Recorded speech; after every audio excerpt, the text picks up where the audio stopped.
इतिहास के पन्नों में सुनहरे अक्षरों से लिखी जाएगी तेरी कहानी। कैसे प्रभु को सौंप दी तूने पूरी अपनी जिंदगानी। सच्चाई, सफाई, सादगी का नारा लगाकर भारत की बढ़ाई तूने शान। इस धरती को गुलिस्तां बनाया तू है शान-ए हिंदुस्तान। कभी दुर्गा कभी शीतला बन वरदानों की वर्षा की। मातृ प्रेम लुटाया सब पर है रूहानी पालना की। तेरी शिक्षाओं की कुंजी ब्रह्मा वत्सों द्वारा पाई है। तेरी यादों को संजोकर एक नई माला बनाई है, एक नई माला बनाई है, एक नई माला बनाई है। कंपेनियन ऑफ गॉड, दादी जानकी।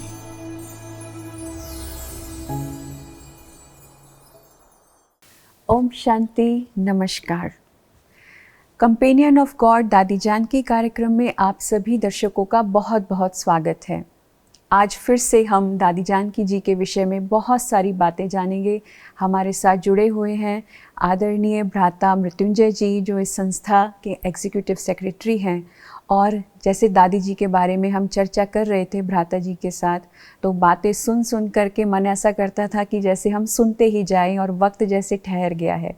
तो हम भ्राता जी के साथ और भी ज़्यादा प्रश्न करेंगे आज, क्योंकि दादी जी जब इस संस्था की बागडोर दादी जी ने संभाली तो किस प्रकार सेवाएं बढ़ी, और भ्राता जी ने दादी जी के साथ कौन कौन सी और सेवाएं की, और कौन कौन से लोग इस संस्था के संपर्क में आए, और कौन से विशेष कार्य सारे विश्व भर में हुए।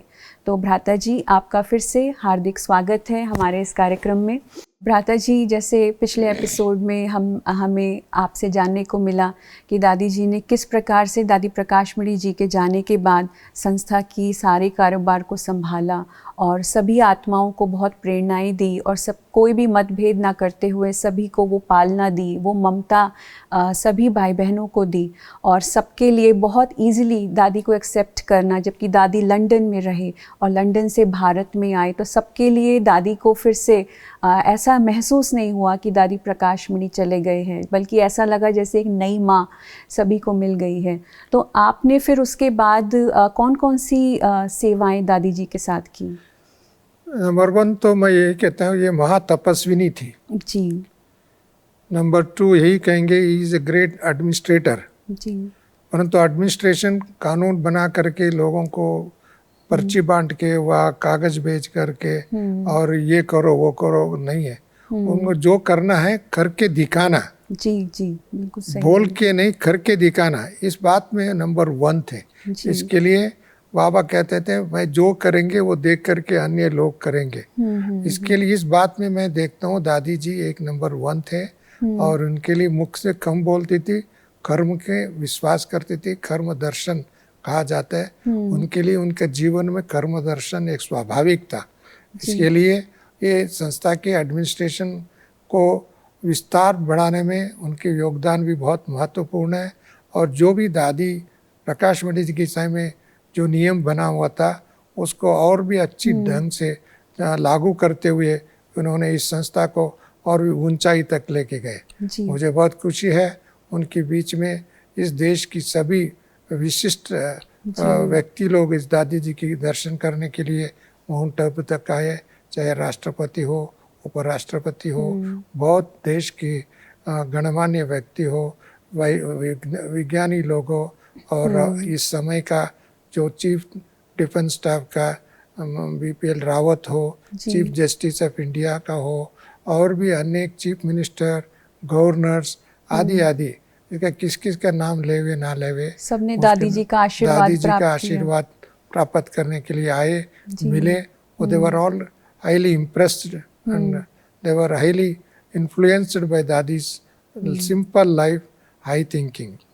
तो वो बातें मैंने देखा दादी जी के जीवन में। और दादी जी को हर व्यक्ति को कोई ना कोई ऐसी एक वरदान, एक ब्लेसिंग देती थी। वो ब्लेसिंग उनकी जीवन के लिए बहुत बड़ी एक वरदान के रूप में, ताकत के रूप में, एनर्जी के रूप में, उत्साह के रूप में एक उमंग बढ़ जाता था। इसके लिए मैंने देखा उसका जीवन।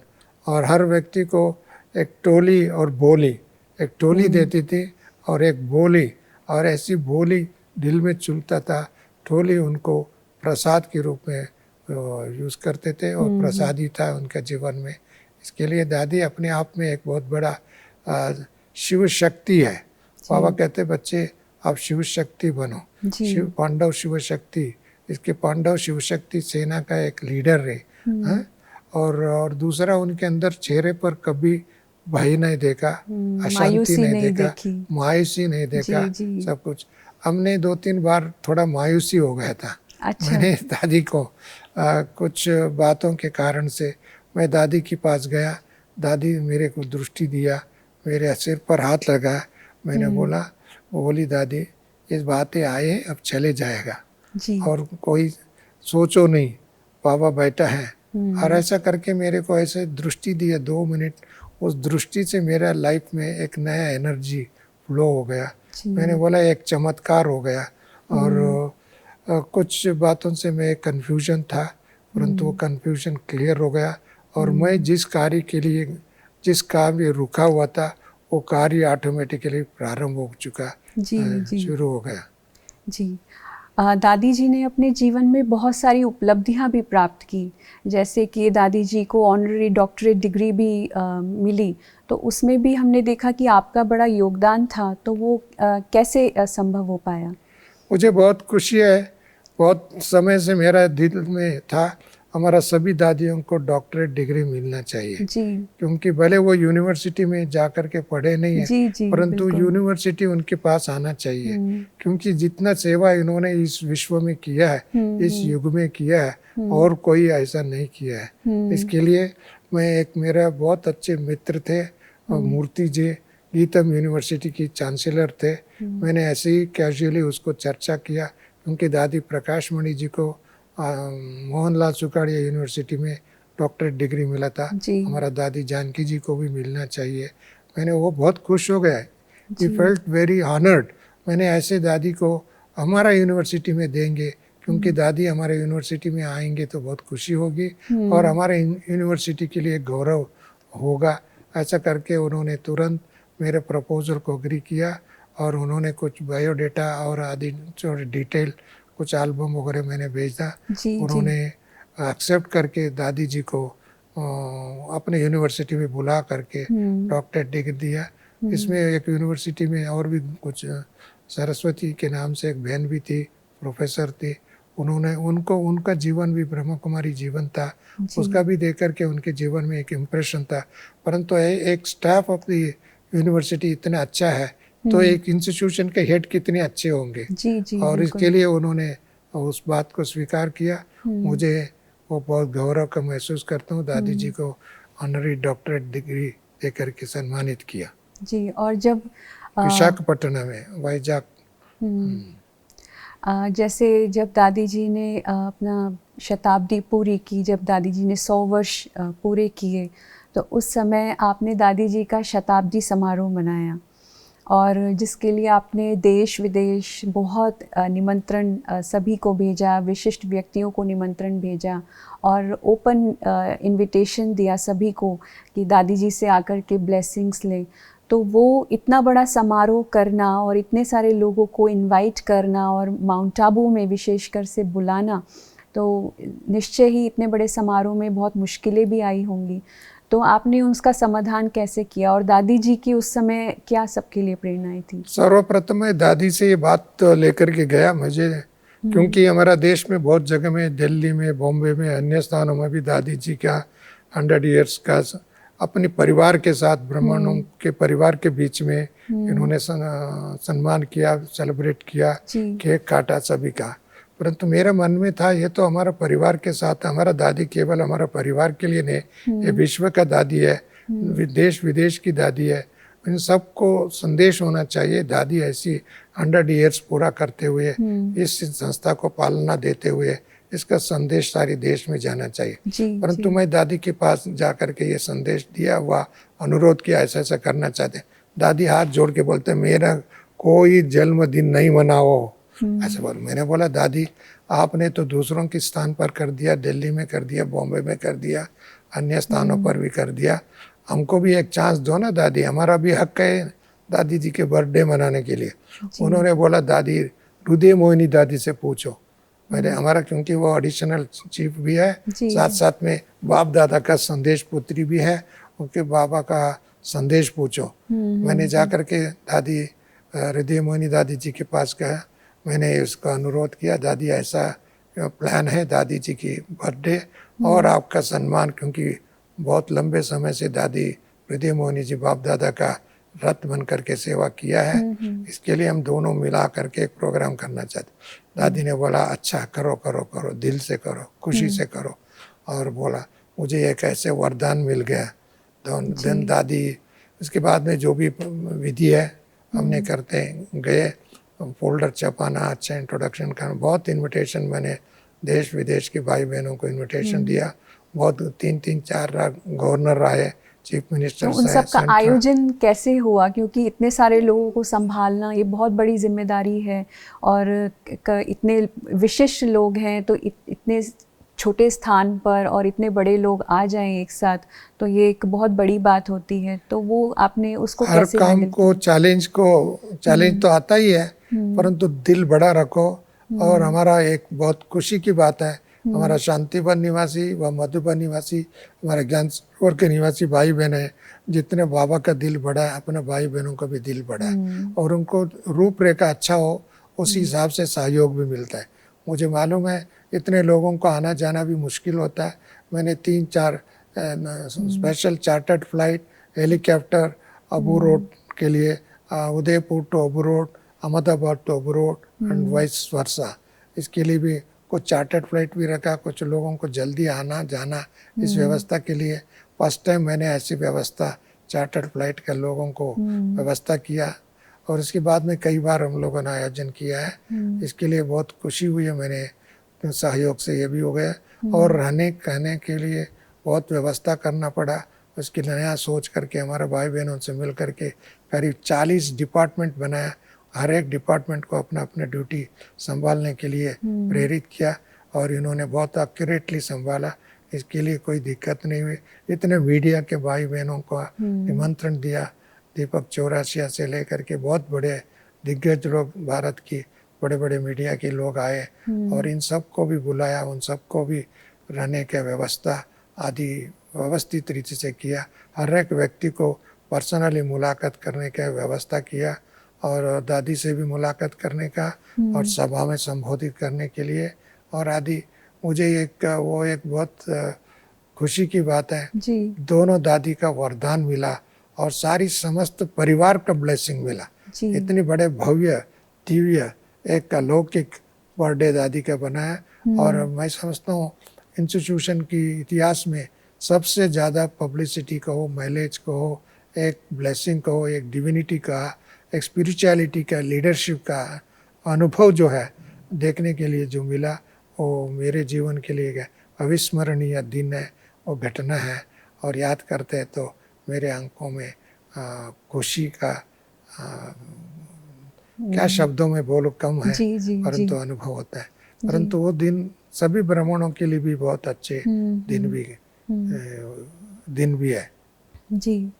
फिर जब 4 साल अभी बीत गए दादी जी को और दादी जी के स्वास्थ्य में भी बहुत उतार चढ़ाव होता रहा, लेकिन हमने देखा दादी जी ऐसे में भी बहुत देश विदेश सब जगह ट्रैवल करते थे और बहुत सारी अनेक आत्माओं से मिलते थे। फिर अंतिम समय में जो अंतिम घड़ियाँ थी उस समय भी आप दादी जी से मिले, तो आपको क्या विशेष अनुभूति हुई दादी जी से? सबसे बड़ी दादी के अंदर एक बड़ा योग शक्ति था। 1 सेकंड में विदेही बनने का अनुभव था उसको जी। बाबा कहते हैं मुक्ति, जीवन मुक्ति देने के लिए मैं आया हूँ। अशरीरी भव, आत्माभिमानी भव, फरिश्ता भव का अनुभव करो। वो एक तरफ फरिश्ता थी, वो केवल आत्मा मात्र नहीं है, वो फरिश्ता आत्मा थी और उनको अशरीरी भव का अनुभव करते हुए इनके लिए कोई भी उनको शारीरिक बीमारी को हो, आयु का असर हो, उनकी मन पर नहीं आता था। आयु का भी असर जो होता है, लोगों को बीमार होते हैं, बूढ़े होते हैं, तब तो उनको मानसिक स्थिति कमज़ोर हो जाता है और उसका असर मन के ऊपर आता है, उनके व्यवहार के ऊपर आता है, उनका सोच के ऊपर आता है, उनके मेमोरी के ऊपर आता है। परंतु दादी का मेमोरी लास्ट दिन तक बहुत अच्छा रहा, नंबर 1। नंबर 2, दादी के अंदर जब अशरीरीपन का अनुभव होता थे फरिश्ता का, उनका शरीर का जो भी बीमारी है उसके मन पर नहीं आता था, उसके चेहरे पर नहीं आता था, उसके आंखों पर नहीं आता था, उसकी भावना पर नहीं आती थी और उसको हावी नहीं होने देती थी। इसके लिए उसका योग बल इतने पावरफुल था। तीसरा जो है, किसी भी प्रति संबंध जो है उनके लिए बहुत विशाल दिल होने के कारण, एक दयालु होने के कारण, एक अवतरित आत्मा का रूप मैं देखता था। ऐसे रूप होने के कारण उनका बीमारी का लक्षण भी उनके चेहरे पर, उनके आंखों पर नहीं आता था। ये बड़ी बात है। और मुझे एक खुशी की बात है, दादी शरीर छोड़ने से कुछ दिन पूर्व में मैं दादी जी को बेंगलुरु में, हमारा अंबिका बहन, हम सभी मिलकर के निमंत्रण दिया था। हंसा बहन उनको लेकर के बेंगलुरु आए और बेंगलुरु में आने के बाद में 5 दिन रहे। भले उनको एयरपोर्ट टू हमारे सेंटर पर आना, उसको हेलीकॉप्टर में लेके गए, क्योंकि नहीं तो बेंगलुरु ट्रैफिक में 2 घंटा लगता है। मैंने बोला 2 घंटा दादी को बहुत दिक्कत होगी, इसके लिए उनका देखो प्रकृति कैसे उसको दासी होता है। उन्होंने किसी को, एक व्यक्ति को, ये दादी को ऐसा ऐसा यात्रा करके जाना मुश्किल है 2 घंटा, उन्होंने अपने हेलीकॉप्टर को ऑफर किया जी। खुशी की बात है। योगियों को ऑटोमेटिकली प्रकृति दास होता है इस समय सुनते थे, परंतु ये नेचुरल मैंने देखा प्रैक्टिकली। इसके लिए, और हमारा सेंटर पर छोटा था क्योंकि हमारा 2000 का हाल है। दादी आने के नाम से लगभग 30,000 के लोग आने का रजिस्ट्रेशन हो गया। हम लोग, हमारे सेंटर के बगल में ग्राउंड था, बड़ा ग्राउंड है, वो ग्राउंड को किसी ने फ्री दे दिया, दूसरी ग्राउंड भी दे दिया, क्योंकि इतने लोग आ रहे हैं, पार्किंग के लिए भी जगह चाहिए। मैंने देखा दादी का नाम सुनते हुए लोगों में अंदर खुशी और उमंग, उत्साह। उसी प्रोग्राम में रामदेव बाबा जी भी आकर के दादी जी के आशीर्वाद भी लिया। उन्होंने दादी जी के प्रति बहुत प्रेरणादायक बताया। चीफ मिनिस्टर भी आए, अन्य मिनिस्टर लोग भी आए, बहुत कुछ। उन दिनों में मैं दादी जी के अंग संग में रह करके और बहुत प्रेरणा लिया, मैंने बहुत आशीर्वाद लिया। और उसके बाद में दादी वापस आए। इधर आने के बाद में कुछ समय के लिए पूना गए, क्योंकि पूना उनका कर्म क्षेत्र भी रहा हुआ, ज्ञान क्षेत्र भी रहा। बाबा को बहुत बड़े जगदम्बा माँ सरस्वती के नाम से एक भव्य भवन भी बनाने के लिए दादी निमित्त बने, बनाया। और वापस आने के बाद में कुछ समय के लिए उसको तो हेल्थ, स्वास्थ्य ठीक नहीं रहा और अहमदाबाद में रहे, स्टर्लिन हॉस्पिटल में। मैं उधर भी जा कर के देख के आया। उसके बाद में वापस इधर आने के बाद में ग्लोबल हॉस्पिटल में कुछ समय रहे, मैं उधर भी जा कर के देख आया। परंतु जिस दिन दादी ने शरीर छोड़ा, उस दिन 27 तारीख सुबह अमृत वेले 2:30 मुझे डॉक्टर प्रताप भाई ने फ़ोन किया। अभी 15 मिनट हो गया, दादी अव्यक्त हो गए, बाबा के गोद में चले गए। अभी मैं बहुत लोगों को फ़ोन कर रहा हूँ, कुछ लोगों को फ़ोन नहीं लग रहा है, आप मदद करो। मैंने उसी टाइम में उठ करके बहुत लोगों को मदद किया। पहले बॉम्बे में फ़ोन किया गुलजार दादी को, और गुलजार दादी की नेहा बहन उठाया फ़ोन, उसको बता दिया। और उस टाइम में मुझे रिटर्न में मैसेज भी मिला कुछ ही समय के बाद में। गुलजार दादी उस टाइम में उठ गई थी, उठ करके बाबा के पास थी। उन्होंने बोला दादी भी बाबा के पास थे, ऐसा अनुभव सुना है। अच्छा। मुझे बहुत खुशी हुई। उसके बाद में मैं नीरवर जी को पास गया, रतन मोहनी दादी के पास गया, मुन्नी बहन के फ़ोन किया। करुणा जी दूसरी जगह में लॉकडाउन के कारण नदी किनारे पर था, उनको फ़ोन किया, उनको भी बुलाया। हम सब ब्रिजमोहन जी इसी टाइम इधर ही रहे और उसको भी संदेश मिला।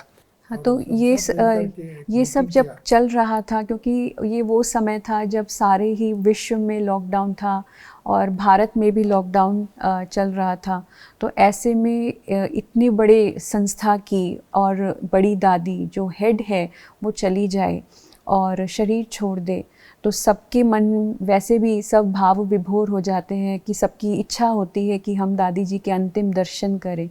तो ऐसे में जो व्यवस्था थी उसको कैसे संभाला और सबकी मन की कैसी स्थिति थी?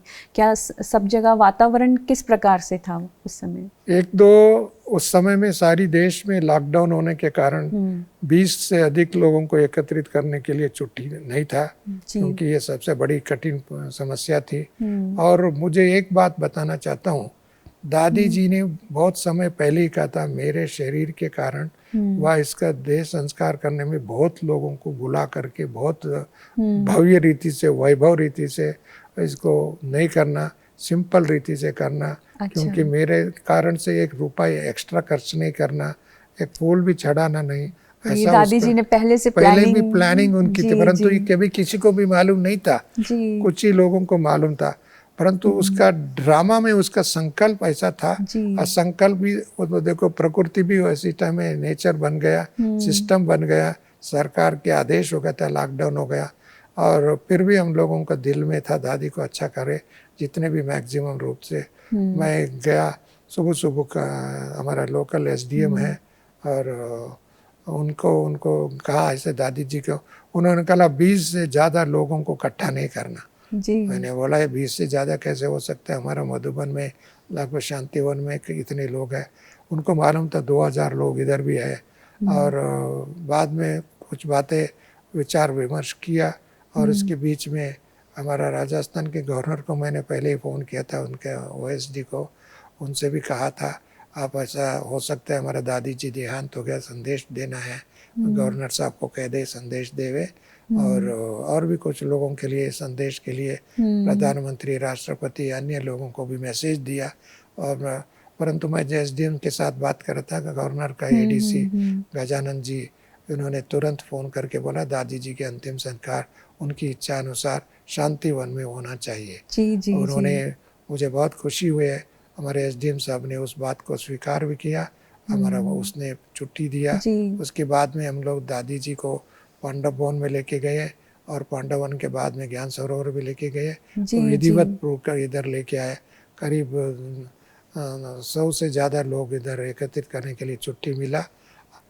उसके लिए अंतिम संस्कार विधि पूर्वक डिसिप्लिन के साथ और मिलते हुए हम सभी दादी जी को विदाई दिया। मुझे बहुत खुशी है, इसमें भी मुझे इन्वॉल्व होने का, वह मुझे अपना एक दादी जी का ऋण कहो, प्यार कहो, और एक वरदान का लौटाने के लिए ऐसे समय पर मुझे अवसर मिला। मैं इसके लिए दादी जी को धन्य, ड्रामा को भी धन्य, बाबा को भी धन्य, विश्व ईश्वरी परिवार को भी धन्य। बहुत बहुत धन्यवाद भाई साहब। अंत में आप हमारे दर्शकों के लिए क्या संदेश देना चाहते हैं? जो दादी जी की कौन सी प्रेरणाएं, कौन सी शिक्षाएं जो संदेश के रूप में हमारे दर्शकों को आप देना चाहेंगे? मैं इतने कहते हैं, दादी सदैव कहते हैं simple living and high thinking कहा जाता है जी। उसका एक साकार मूर्ति दे जी। सच बोलो, सच प्रैक्टिस करो, सत्यता, स्वच्छता, सभ्यता, ये सभी है उनका नेचुरल गुण था। उसी गुण को हम जीवन में अभ्यास करेंगे।